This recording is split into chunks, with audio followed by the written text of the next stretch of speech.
Olá pessoal, tudo bem? Eu sou Fernando Rocha, esse é o nosso Saúde e Bem-Estar e no programa de hoje você vai conferir conosco o ortopedista especialista em joelho, cirurgião transplantador e robótica, o doutor Gustavo Rocha é o nosso convidado.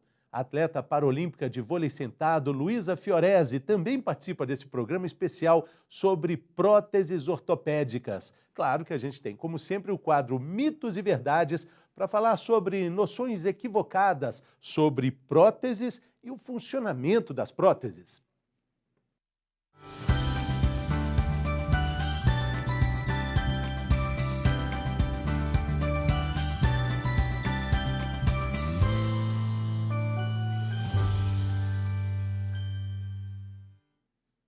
Vamos lá, o corpo humano é uma engrenagem perfeita, a gente sabe disso. As partes do corpo dançam num compasso que dá inveja a qualquer cientista, mas a gente sabe que no meio dessa experiência de vida, de ter um corpo no mundo, também existem possibilidades de que algumas partes venham a sofrer lesões, amputações, uma formação equivocada que vem desde nascença.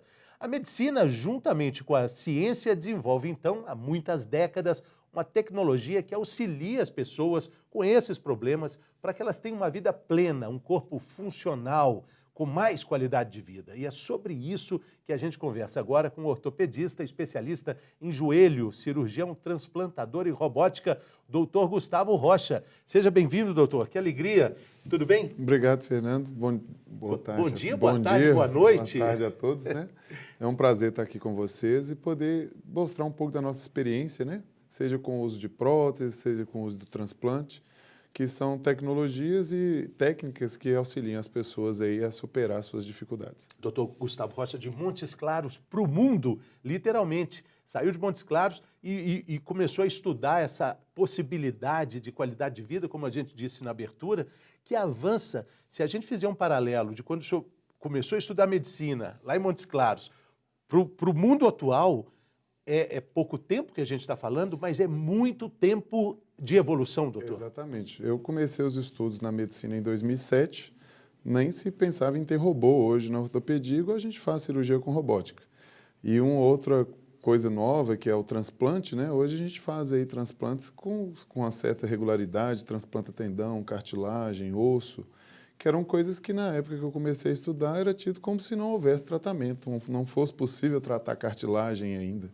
Então, a gente viu que em 10 anos, aí, cerca do que se passaram, muita coisa mudou. Hoje a gente tem robô que faz assistência, hoje nós temos os transplantes, temos as intervenções com auxílio de tecnologia que revolucionaram a medicina e principalmente a ortopedia. E quando a gente enxerga e entende a estrutura de um joelho, com todas aquelas complicações ali, aquelas maravilhas, né, que fazem com que a gente esteja nesse mundo, a gente pensar em algo que vai ser transplantado nessa mecânica ali para devolver os movimentos originais, isso é muito complicado. Né? A gente fica muito satisfeito, né, quando você vê o paciente voltar em alta performance. Eu tenho uma experiência grande com pacientes militares que são verdadeiros atletas. Eu sou policial também, então por isso trato bastante militar.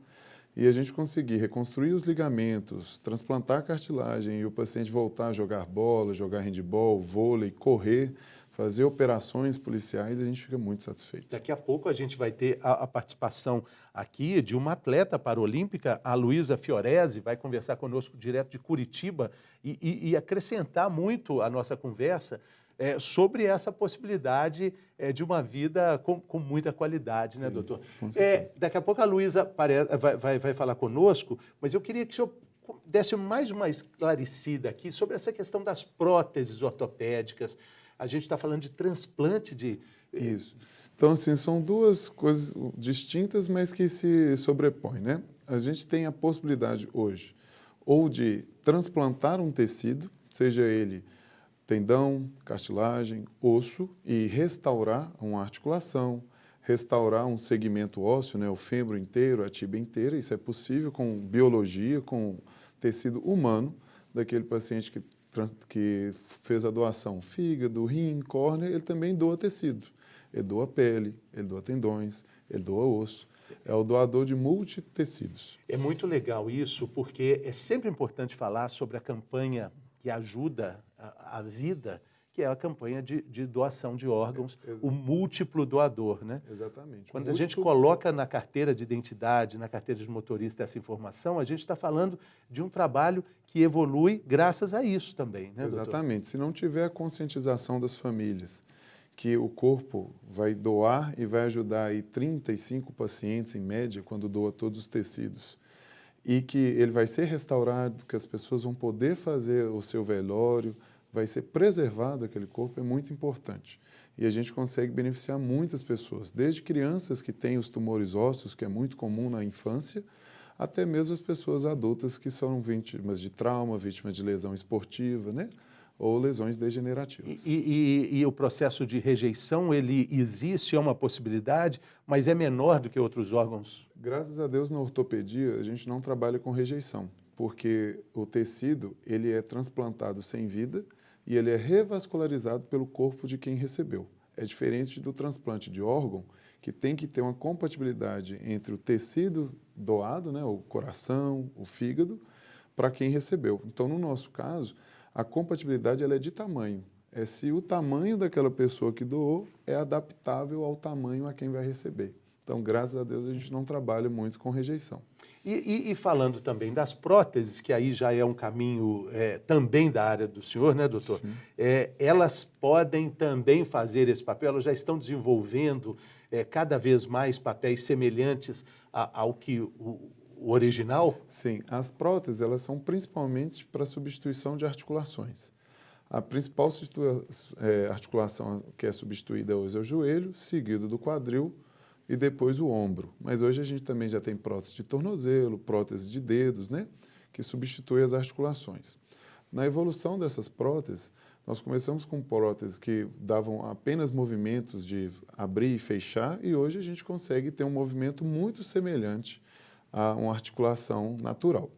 E conseguimos hoje ter o auxílio da robótica. Hoje a gente faz prótese de joelho e quadril com auxílio do robô, que trouxe muito mais precisão a essas próteses. O que o robô faz nessa construção das próteses? No caso da prótese, o robô ele consegue calcular o melhor tamanho de prótese a ser utilizada, ele consegue calcular quanto eu devo tirar de osso doente para botar a prótese e ele me dá o alinhamento, que é algo importante para nossos membros, é que o alinhamento esteja o mais próximo do natural da pessoa, para que ela consiga andar bem, movimentar bem a sua articulação. O senhor, como ortopedista, né, já deve ter vivenciado aquelas famosas cirurgias ortopédicas, onde parece um trabalho de serralheria, né? Parece que está dentro de uma siderurgia, tamanho uso de ferramentas parecidas com a da construção civil, por exemplo, né, doutor? E realmente a gente usa essas ferramentas, o formão, que são os osteótomos, a gente usa as serras mesmo, as ortopédicas, mas é porque a cirurgia ortopédica ela é uma cirurgia de grande porte, é serrar um osso. O osso é duro, assim como uma parede. Então, por isso que a gente usa essas ferramentas. Sei. Mas a gente tem cirurgias também delicadas, as videocirurgias e as cirurgias por microscópio. Eu estou dizendo isso para falar desse paradoxo da entrada do robô nesse universo, com toda a sutileza, com toda a ideia de ser preciso no movimento, no tamanho, na escolha do que fazer. O robô hoje, ele nos auxilia, a exemplo, que a serra seja mais precisa, que o corte seja mais preciso e mais delicado. Então, com a assistência, né, da navegação e da robótica, a gente consegue fazer próteses melhores e que o paciente se reabilite mais rápido, tenha menos dor, tenha uma qualidade de vida melhor. Sobre as próteses ortopédicas, o senhor falou dos dedos, ombro, a gente pode quantificar isso? Elas ainda vão crescer mais? A gente vai ter novidades nessa área? Com certeza. Hoje a principal prótese é joelho e quadril, é a que é mais feita. E a do ombro e tornozelos estão crescendo aí junto com elas. O nosso objetivo é chegar nas próteses chamadas customizadas. Na Europa, a gente já tem alguns países que trabalham as próteses customizadas. Você faz uma tomografia do paciente, do joelho que ele tinha, do quadril que ele tinha, e a mecânica, a robótica, ela faz uma prótese específica para aquela pessoa, porque o meu joelho é diferente do seu, o nosso tamanho é diferente. Então, a prótese customizada, ela vai dar mais movimento àquela articulação, porque ela vai se aproximar mais do que o paciente tinha antes de ter a lesão. O nosso embate hoje ainda é questão de custo, Porque uma coisa é você fazer uma prótese em série, que o custo vai ser reduzido e o robô auxilia, e outra coisa é você fazer uma prótese e instrumental para cada paciente. E tem a órtese e a prótese. Isso. A órtese é o auxílio, a prótese é a substituição. Então, quando eu troco um joelho, quando eu troco um quadril, eu estou colocando uma prótese, eu estou substituindo. A órtese é o auxílio, quando aquela pessoa foi amputada e ela colocou ali a perna, né, mecânica, ou quando você coloca um auxílio, que o pessoal ficou com o pé caído. Você coloca um auxílio para que ele não fique com o pé caído, aquilo a gente considera como órtese. Lá atrás, a gente via, né, que as crianças usavam aquelas botas ortopédicas com um apoio externo ali para dar aquela enquadrada na canela, no tornozelo. Isso já não é mais usado, né? A minha mãe, inclusive, coleciona as minhas botinhas ortopédicas. Era muito comum as crianças que tinham o pé plano, que é o pezinho mais para dentro, sem cava, usar a bota na expectativa que isso ia corrigir. A gente viu que o que corrige é o tempo, é o desenvolvimento da marcha, é o amadurecimento dos ligamentos, das cartilagens. Então, por isso a gente não usa tanta bota ortopédica. Existem as indicações para uma criança que nasceu com o pé torto, para uma criança que tem... A bota ortopédica seria um tipo de órtese? É um tipo de órtese, exatamente. Aí hoje a gente tem as órteses específicas para aquelas patologias ali da infância. Não é igual todo mundo usava antigamente. Eu tinha, minhas irmãs tinham, todo mundo tinha bota ortopédica. Hoje, agora, só alguns pacientes que vão usar. Eu queria pedir, o doutor, para pedir licença aqui, para chamar a Luísa Fiorese, atleta paralímpica de vôlei sentado. Ela está lá em Curitiba, vai conversar conosco aqui online. Olha ela aí. Ei, Luísa, tudo bem? Que alegria falar com você. E aí, pessoal, tudo bem? Como... Prazer estar aqui, muito bom poder falar sobre esse assunto. Acho que a gente precisa conscientizar mais as pessoas, né? Entender um pouco mais de qual é esse universo de uma pessoa com deficiência, né? Que eu me tornei depois de adolescente. E acho que é muito importante a gente estar falando sobre isso também. Conta um pouco da sua história pra gente, Luísa. Então, quando eu tinha 15 anos, né? Eu era atleta de handball. E aí comecei a sentir uma dor bem leve no joelho, uma coisa bem tranquila, achei que era uma tendinite. E aí fui no médico, ele tratou como tendinite, mas a dor não passava e tal. E aí a gente fazendo uma ressonância, descobrimos um osteosarcoma no meu fêmur, né, na cabeça do fêmur, ali bem perto do joelho. E aí é um tipo de câncer, né, um câncer bem agressivo, como o doutor falou, que atinge principalmente crianças e adolescentes.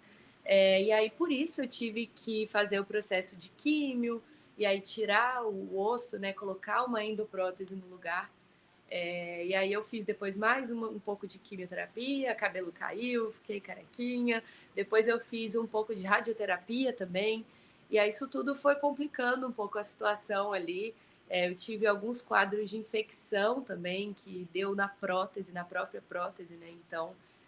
foi um processo meio chato, assim, sabe? Que não parou ali no câncer. Então, acho que a prótese, ela começou a dar um pouco de problema, pegou uma bactéria, enfim, coisas que acontecem, né? Podem acontecer no hospital quando a gente abre. O nosso corpo, né, vai estar aberto a coisas externas. E aí, hoje eu tenho uma endoprótese, né, que pega quase todo o fêmur, parte da tíbia e o joelho inteiro, né? Só que eu não dobro a perna por conta de todas essas consequências que tiveram. Então, meu joelho dobra cerca de 15 graus, assim. E aí, por isso, me tornei uma atleta paralímpica. Hoje, fui para Tóquio, né, no ano passado, ganhamos a medalha de bronze. E estou me redescobrindo, né, dentro do esporte. Era atleta antes e agora, com certeza, consegui realizar um grande sonho.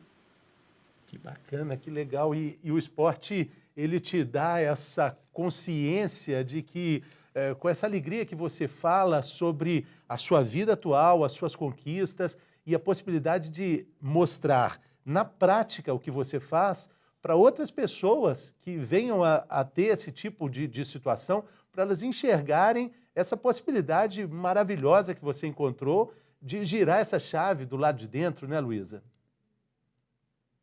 Eu acho que é engraçado que as pessoas normalmente quando olham para uma pessoa, quando se torna uma pessoa com deficiência, tem um olhar de tipo, a nossa vida acabou, né? A gente não consegue fazer mais nada, não tem mais utilidade, parece.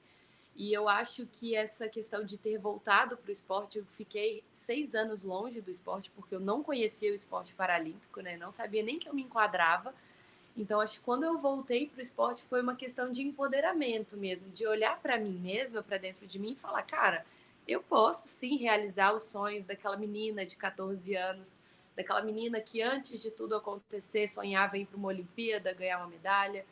Eu acho que a gente que se torna uma pessoa com deficiência, né, que não nasce assim, a gente passa por essa quebra, por esse processo das pessoas começarem a olhar para a gente com outros olhos. Eu costumo brincar, acho que aí em Minas vocês vão entender bem o que eu estou falando, de café com leite. As pessoas começam a olhar para a gente como se fosse um café com leite, assim, como se não tivesse vida, como se realmente você ficasse naquela vida pacata. E não precisa ser assim. A gente tem condições de sonhar alto, de viver a vida realmente, né? Acho que essa questão das próteses e tudo dá essa condição pra gente de continuar vivendo, de ter uma vida normal aí. Pode não ser igual a das outras pessoas, mas a gente vai se adaptar e fazer da mesma forma que todo mundo faz. É muito legal a gente conversar aqui com o médico, com a categoria do Dr. Gustavo Rocha. Ouvir esse depoimento deve ser estimulante para o senhor, né, doutor? Com certeza. O nosso objetivo de continuar estudando, procurando, né, novas tecnologias, desenvolver o transplante, é justamente para conseguir restaurar a vida das pessoas. Você pensar que uma adolescente como a Luísa, ela teve seu esporte parcialmente interrompido e ela hoje consegue desenvolver em outro esporte, ter qualidade de vida, viver, ser uma pessoa independente, né? Isso para nós é muito gratificante. Realizar os sonhos anteriores ao problema de uma forma absolutamente maravilhosa, né, Luísa? Você falou da conquista no Japão, né? Foi agora? Isso, foram nas Paralimpíadas agora de Tóquio em 2000. Era para ser em 2020, né? Acabou sendo Sim. 2021 por conta da. E aí agora a meta é Paris, né? Paris 2024, estão Paris. treinando para isso. Muito, muito legal. Agora, para a gente colocar também na conversa, a nossa telespectadora, nosso telespectador, os termos que a Luísa usou, a endoprótese, o que é exatamente isso? A gente está falando também do transplante.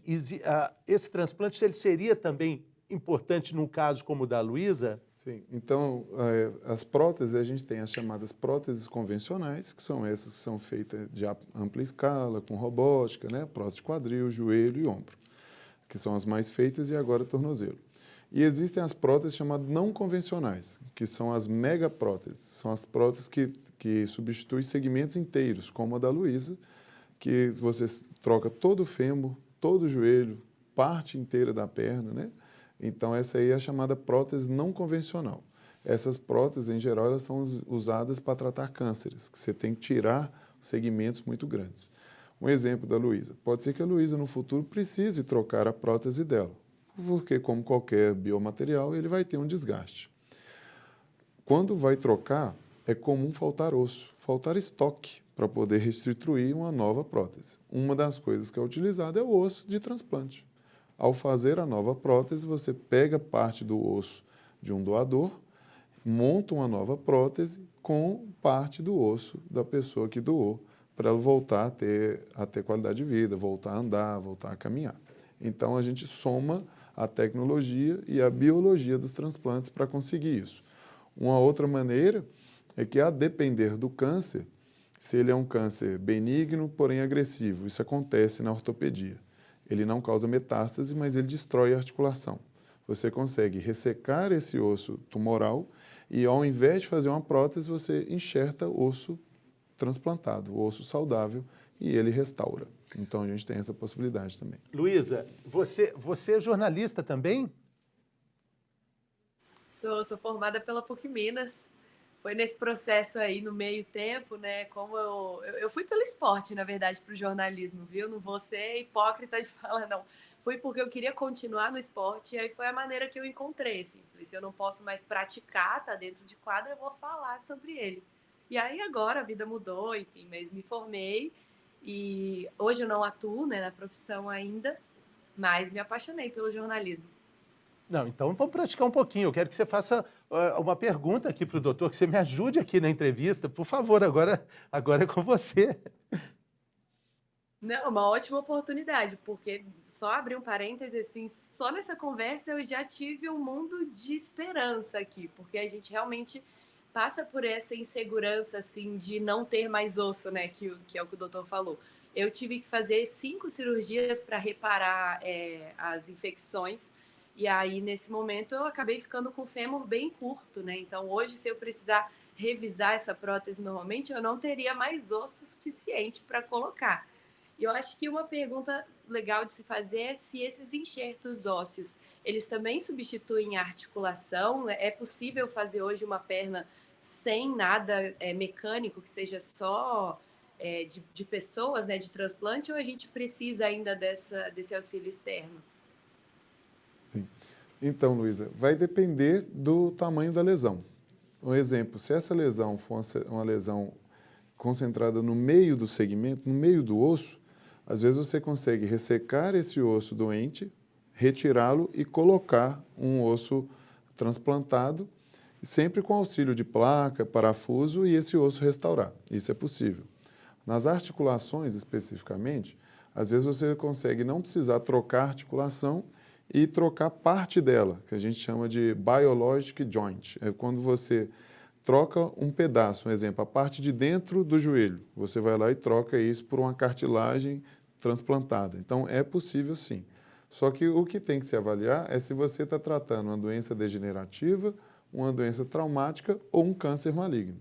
Porque nas doenças degenerativas e traumáticas, a substituição por transplante ela é muito bem resolvida.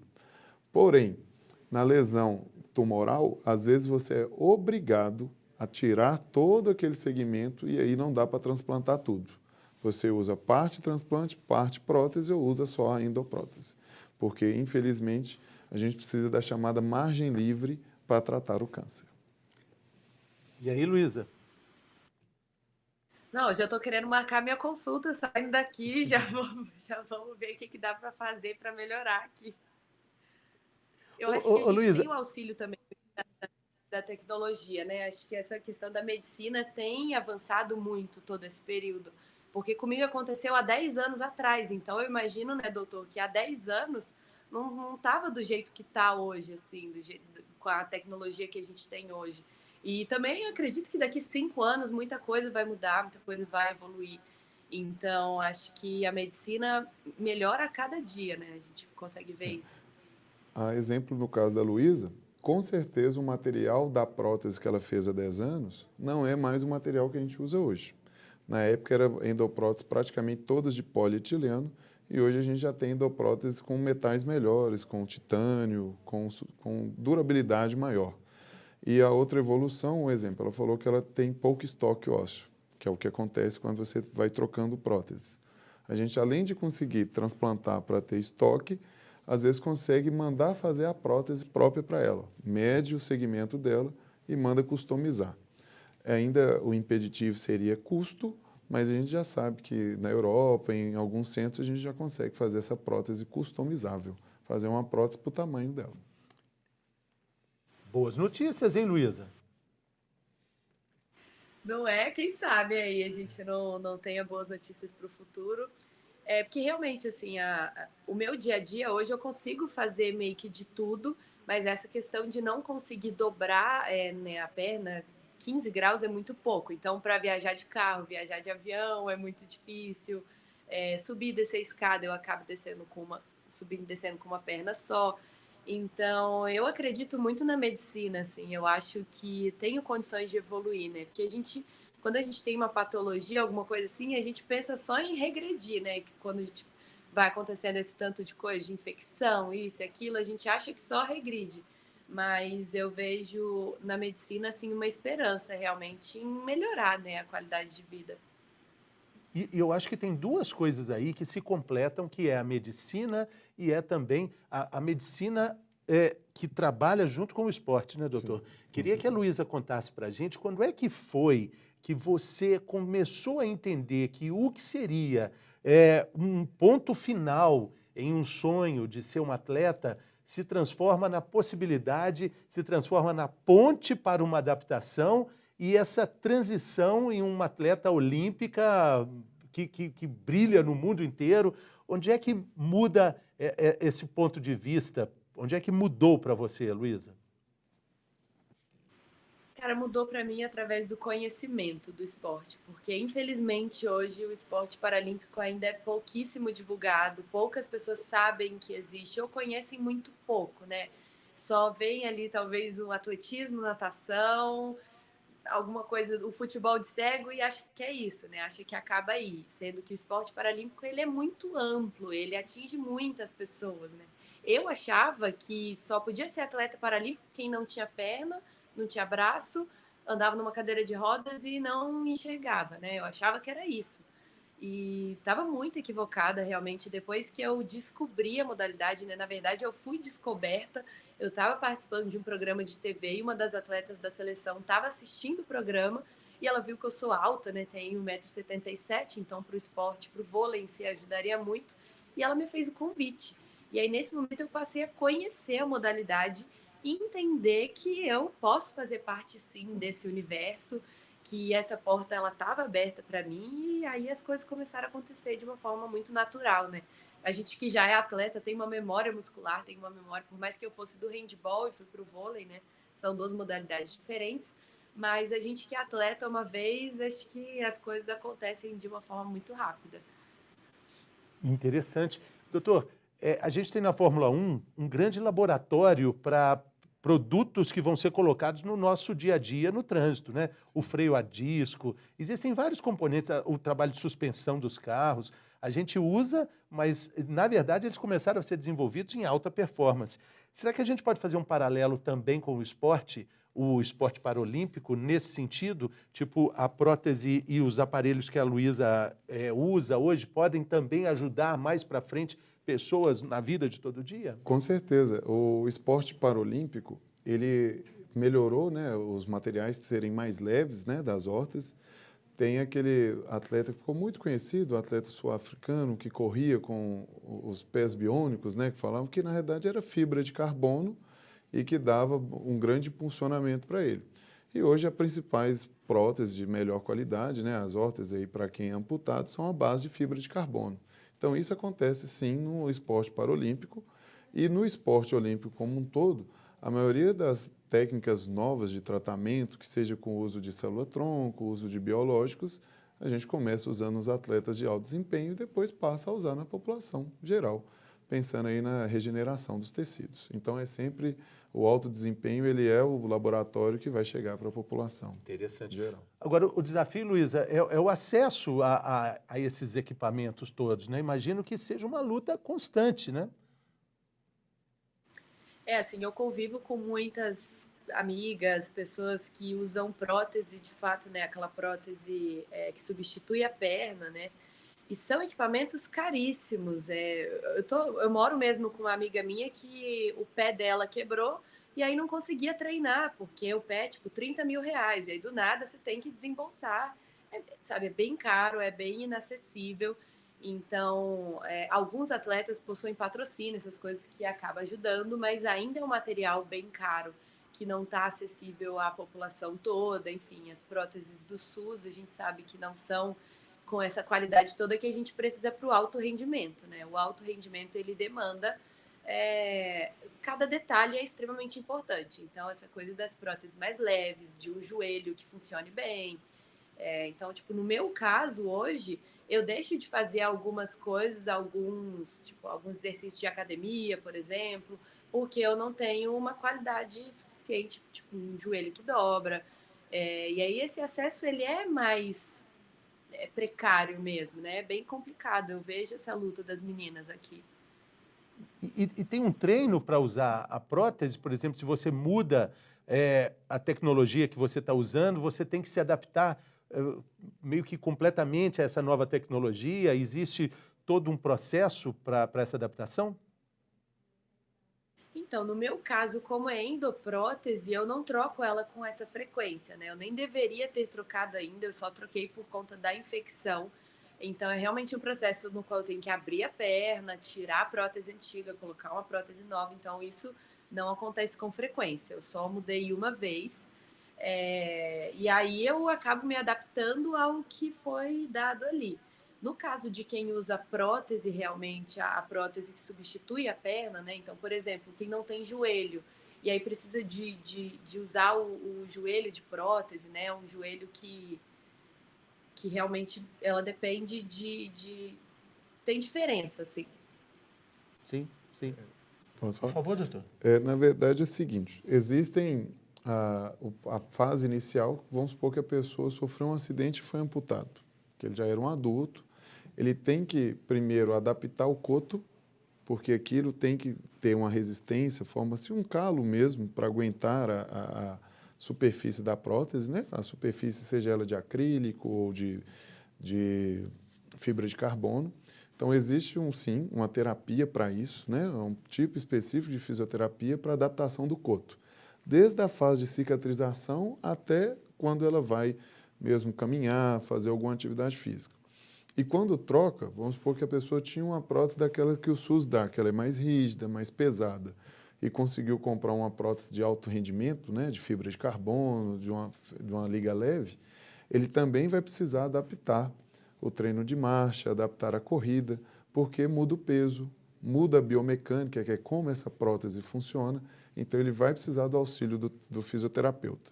No SUS, isso é feito nos serviços chamados de órteses e próteses, que tem em cidades regionais, e no ambiente privado isso é feito nas clínicas de fisioterapia. É feita uma adaptação, sim, à prótese, desde a fase de cicatrização do coto, até mesmo quando você troca a tecnologia para a pessoa se adaptar. Mas é tudo possível, tem jeito. Tudo possível, tem jeito. E tem vitórias esperando lá na frente, Com né? certeza. Eu sou policial aqui na Polícia Civil de Minas Gerais, né? Sou legista.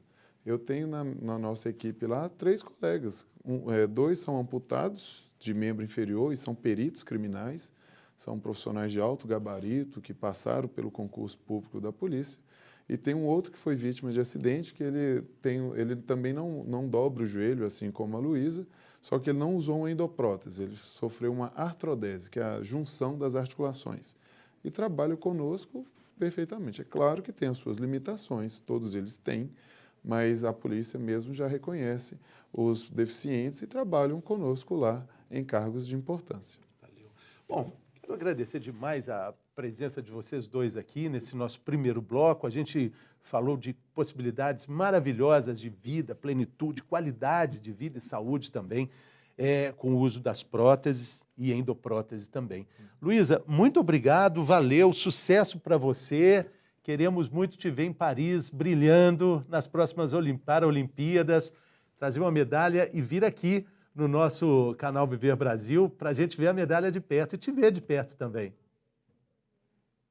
Vai ser um grande prazer, sempre que eu estiver por BH e a gente vai tentar fazer esse encontro. Eu acho que é muito importante a gente aprender a valorizar também o atleta paralímpico, né? Ver o quanto a gente se esforça também, não é só essa questão da patologia, então é muito legal ter esse espaço, poder falar um pouco mais sobre isso. Obrigada pelo convite e é isso, espero levar a medalha aí, tanto de Tóquio quanto de Paris para vocês. Com toda certeza, e vem comer um pãozinho de queijo conosco, você morou aqui, você sabe. Ai, quem que prova o pão de saudade. queijo de BH, não esquece nunca. Não tem igual mesmo. Valeu, querida, muito obrigado, boa sorte, sucesso. Falou.